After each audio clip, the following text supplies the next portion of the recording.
ब्रह्मचर्य यह क्या है? सीधे सीधी बात करें तो हमें यह पता चलता है कि ब्रह्मचर्य का मतलब होता है सेक्स ना करना। अगर आप सेक्स नहीं कर रहे तो मतलब आप ब्रह्मचर्य का पालन कर रहे हैं, परंतु ऐसा बिल्कुल भी नहीं है। ब्रह्मचर्य का अर्थ बहुत गहरा है। यह केवल सेक्स पर ही नहीं टिका है, यह 3 स्तंभों पर टिका हुआ है। कोई एक स्तंभ भी पूरा ना हो तो ब्रह्मचर्य कभी पूरा नहीं होता, बल्कि इसका जबरदस्त नुकसान उठाना पड़ता है। एक युवक था, जब वह 14 वर्ष का हुआ तब उसके भीतर काम वासना के बीज अंकुरित हुए। वह उसके लिए बिल्कुल ही एक नया एहसास था, नई चीज थी। काम वासना के पौधे ने उसके शरीर में बदलाव किए, उसके मस्तिष्क में बदलाव आए, उसकी काम इंद्रियों ने अपने आप को पहचाना और वह अचानक से बड़ा हो गया। उसके भीतर नए अनुभव हुए, बचपन के खेल खिलौने सब पीछे छूट गए। वह समझ के एक नए दायरे में प्रवेश कर गया और अब उसकी दिलचस्पी या उसका आकर्षण लड़कियों की तरफ था। वह उन्हें छूना चाहता था और बाकी सब भी करना चाहता था जो अभी आपके दिमाग में इस समय चल रहा है। परंतु हमारे समाज ने हमें कुछ शिक्षा दी है, हमें सही गलत समझाया है और यह भी बताया है कि शादी से पहले सेक्स एक बहुत बुरी चीज होती है। उस युवक की उम्र धीरे धीरे बढ़ी और वह 18 वर्ष का हो चुका। इस समय और इस उम्र में हमारे भीतर बहुत ज्यादा बदलाव होते हैं।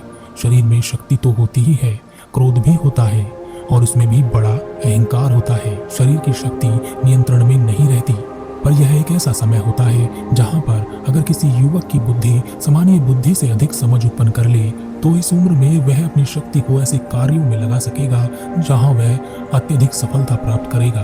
परंतु इस उम्र के युवक कहाँ होते हैं? वह युवक भी अपने मित्रों के साथ टोली बनाकर घूमता, उनके बीच में ज्यादातर एक ही बात घूमती और वह क्या है? लड़कियों की बात, अपोजिट सेक्स की बात। बाकी सब आपको पता है और यह बात मैं केवल लड़कों के संबंध में नहीं कह रहा हूँ, ठीक ऐसी ही स्थिति लड़कियों के संबंध में भी है। इस उम्र में उस युवक को सही जानकारी नहीं मिल रही थी। उसे कहीं से पता चला कि वीर्य नाश यानी स्पर्म के नष्ट हो जाने से शरीर कमजोर हो जाता है। युवक को सही जानकारी नहीं मिल रही थी। उसे कहीं से पता चला कि वीर्य नाश यानी स्पर्म के नष्ट हो जाने से शरीर कमजोर हो जाता है, उसमें बहुत सारी बीमारी हो जाती है। वक्त से पहले व्यक्ति बूढ़ा हो जाता है। उसके मन में काम वासना के ऐसे विचार उत्पन्न होते जिनको वह मन में सोच तो लेता, चित्र तो बना लेता, परंतु बाद में बहुत पछतावा करता, क्योंकि जिनके बारे में वह विचार कर रहा था उनके बारे में ऐसा सोचना भी पाप था।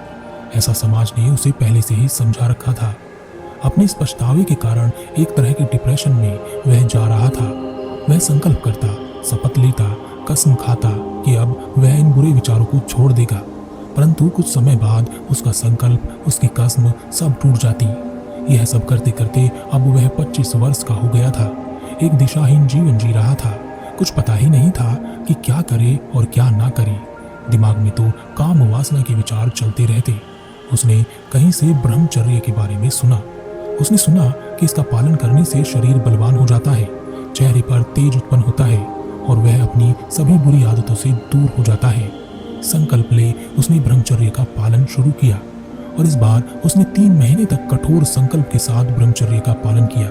पर इस ब्रह्मचर्य के पालन को वह संभाल नहीं पा रहा था। उसे अत्यधिक क्रोध आने लगा। उसका मन उसके विरुद्ध खड़ा हो गया। वह हमेशा बौखलाया सा रहता। एक दिन उसने गांव के बाहर एक सुंदर युवती को देखा। उसे देखते ही उसका मन जैसे उस पर हावी हो गया।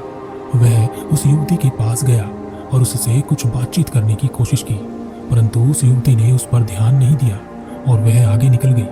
वह युवक पीछे से आया और उसने उस युवती का हाथ पकड़ लिया। हाथ पकड़ते ही वह सारी ऊर्जा जो उसने 3 महीने से अपने अंदर समेट रखी थी उस पर हावी हो गई और वह उस युवती के साथ जबरदस्ती करने लगा। वहीं उस मार्ग से एक युवा भिक्षु जा रहा था।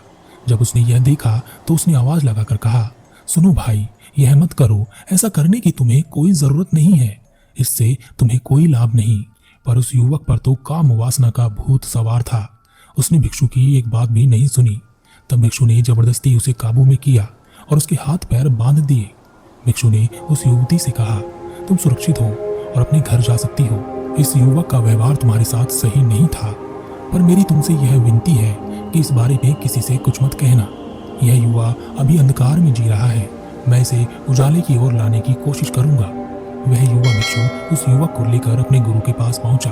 भिक्षु ने अपने गुरु को सारी बात बताई। युवक ने गुरु से कहा, गुरुदेव, मैं तो ब्रह्मचर्य का पालन कर रहा था, पर यह मुझसे कैसे हो गया मुझे नहीं पता। आपके भिक्षु ने मुझे बचा लिया, नहीं तो मैं कुछ गलत ही कर बैठता। गुरु उस युवक को लेकर एक नदी किनारे पहुंचे और उस युवक से कहा, अगर मुझे नदी का बहाव रोकना हो तो मुझे क्या करना चाहिए? युवक ने कहा, इस नदी के बहाव पर एक बांध बनाना होगा जिससे इसका पानी रुक जाएगा। गुरु ने कहा, और यह पानी कब तक रुका रहेगा? युवक ने कहा, जब तक कि पानी बांध से ऊंचा नहीं उठ जाता। गुरु ने कहा, जब पानी बांध से ऊपर उठ जाएगा तो क्या होगा? युवक ने कहा, पानी आगे बहने लगेगा और बांध टूट जाएगा। गुरु ने कहा, और अगर हमें बांध को बचाना हो तो क्या करना होगा? युवक ने कहा, हमें पीछे इकट्ठा हुए पानी का प्रयोग करना होगा, उसे सही दिशा देनी होगी, उसकी दिशा बदलनी होगी, कुछ नहर बनाकर पानी को दूसरी दिशा में भेजना होगा। गुरु ने कहा, बस यही तो तुमसे गलती हो गई। बांध तो तुमने बना लिया ब्रह्मचर्य का, परंतु उस शक्ति का इस्तेमाल नहीं किया जो पीछे इकट्ठी होती जा रही थी। बाढ़ तो आनी ही थी। युवक गुरु के चरणों में गिर गया और कहा, गुरुदेव, मुझे इस अंधेरे से प्रकाश की ओर ले आए, मैं बिखर चुका हूँ। गुरु ने कहा, ब्रह्मचर्य का पालन करने के लिए इसके 3 स्तंभ खड़े करने होते हैं। पहला तुम्हारी चेतना, दूसरा तुम्हारा मन और आखिर में तुम्हारा शरीर। परंतु सभी लोग सबसे पहले शरीर पर काम करते हैं, चेतना और मन को छोड़ देते हैं। इसी कारण ब्रह्मचर्य की इमारत गिर जाती है। युवक ने कहा, गुरुदेव, मुझे इन 3 स्तंभों के बारे में बताएं, मैं क्या करूं? गुरु उस युवक को एक विशाल पेड़ के पास ले गए और उस युवक से कहा, यह पेड़ कैसा है? युवक ने कहा, यह तो बहुत ही विशाल पेड़ है गुरुदेव, इतना विशाल पेड़ तो मैंने अपनी जिंदगी में कभी नहीं देखा। गुरु ने कहा, तुम इसकी विशालता बाहर की ओर देख रहे हो, पर जितना विशाल यह बाहर दिख रहा है वैसा ही विशाल यह धरती के अंदर भी है। इसकी जड़ें धरती का सीना चीर कर गहराई तक जा चुकी हैं और उन्होंने मिट्टी को इस तरह पकड़ रखा है कि भारी बारिश, आंधी, तूफान में भी यह पेड़ सीधा खड़ा रहे। गुरु ने उस पेड़ के पास एक छोटा पेड़ उस युवक को दिखाया और कहा, इस छोटे पेड़ को देख रहे हो, क्या यह भारी बारिश, आंधी, तूफान का सामना कर सकता है? युवक ने कहा, नहीं गुरुदेव, यह तो उसमें उखड़ जाएगा। गुरु ने कहा, ऐसे ही हमारी चेतना भी होती है।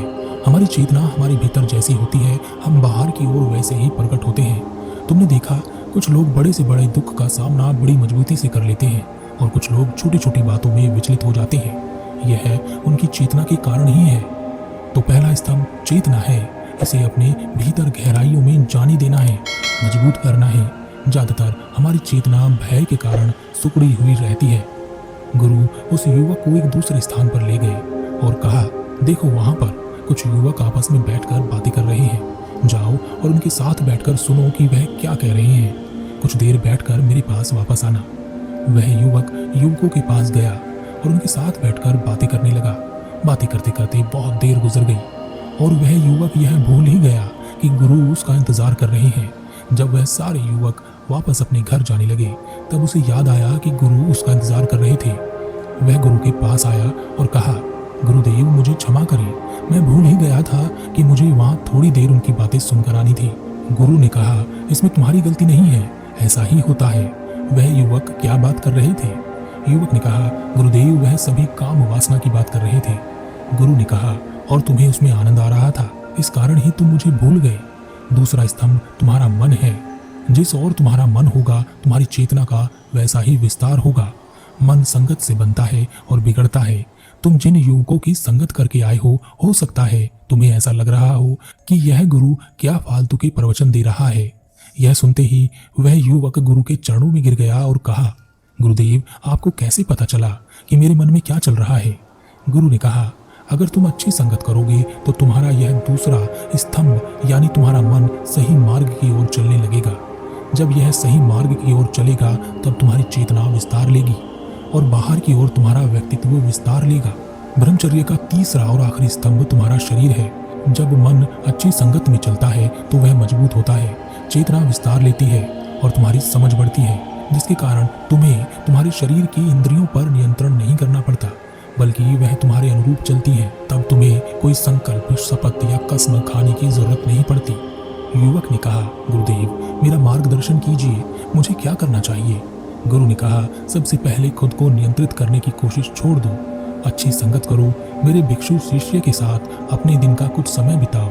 ऐसे मित्र बनाओ जिनकी चेतना का विस्तार अधिक हो और वह काम वासना जैसी छोटी मोटी चीजों में अपने आप को ना फंसाते हो, जिनके मकसद और विचार बड़े हों। जब तुम इन 3 स्तंभों को खड़ा कर लोगे तब तुम्हें अपना मार्ग स्पष्ट रूप से दिखाई देगा, तुम अंधेरे में नहीं भटकोगे। उस युवक ने ऐसा ही किया। वह 3 महीने तक उस युवा भिक्षु के साथ रहा, ज्ञान की बातें सीखी, ध्यान किया और इन 3 महीनों में उसके मन से काम वासना के विचार जैसे खत्म ही हो गए। उसकी जगह वैराग्य उत्पन्न हो गया। 3 महीने बाद जब वह घर वापस आया तब वह युवक नहीं रहा जो पहले नजर चुराता था और इधर उधर घूमता रहता था। उसने अपने मित्रों को चुना, अच्छी संगत में गया। बाहर की ओर अब उसका व्यक्तित्व बढ़ रहा था, लोग उसकी तरफ खिंच रहे थे, शरीर और दिमाग से वह मजबूत हो रहा था। कुछ वर्ष उसने बहुत मेहनत की और एक व्यापार खड़ा किया, शादी की और सुख दुख को झेलते हुए आगे अपने मार्ग पर बढ़ गया। लेकिन फिर कभी उसके मन में ब्रह्मचर्य के पालन का ख्याल नहीं आया, क्योंकि ब्रह्मचर्य का पौधा उसके अंदर पनप चुका था, जो धीरे धीरे बड़ा होता जा रहा था। अब आप सोचेंगे कि शादी करने वाला व्यक्ति ब्रह्मचर्य का पालन कैसे कर सकता है। मैं फिर आपसे बता रहा हूँ, ब्रह्मचर्य केवल शरीर से उत्पन्न नहीं होता, वह चेतना और मन और शरीर का मेल होता है। हमें ब्रह्मचर्य के पालन की आवश्यकता ही क्यों पड़ती है? क्योंकि हमें लगता है कि हम कुछ गलत कर रहे हैं, हमसे कुछ गलत ना हो जाए। जब यह पाप भावना ही समाप्त हो जाएगी तो आपकी ब्रह्मचर्य की कोई जरूरत नहीं रहेगी। समस्या यह है कि हम काम वासना को पाप से जोड़ लेते हैं, पर यह केवल ऊर्जा है। इसको किस रूप में उपयोग करना है यह आप पर निर्भर करता है। जितना इस ऊर्जा को आप व्यर्थ के कार्यों से बचाएंगे, उतना ही इस ऊर्जा को आप सार्थक कार्यों में उपयोग कर सकेंगे। पर हमारी सारी ऊर्जा तो व्यर्थ के कार्यों में लगती है और अपने आप को इस पाप कर्म से कैसे बाहर निकालें इसमें लग जाती है। ब्रह्मचर्य का पालन कैसे करें इसमें लग जाती है। हीन भावना से ग्रस्त हो जाते हैं और एक सूखे हुए पेड़ की तरह किसी तूफान के इंतजार में बैठे रहते हैं कि वह आएगा और आपको जड़ से उखाड़ देगा। कभी ना कभी तो ऐसा होगा ही। इसलिए अपने 3 स्तंभों को मजबूत कीजिए। चीजों के पीछे मत भागो, उन्हें अपने पीछे आने दो।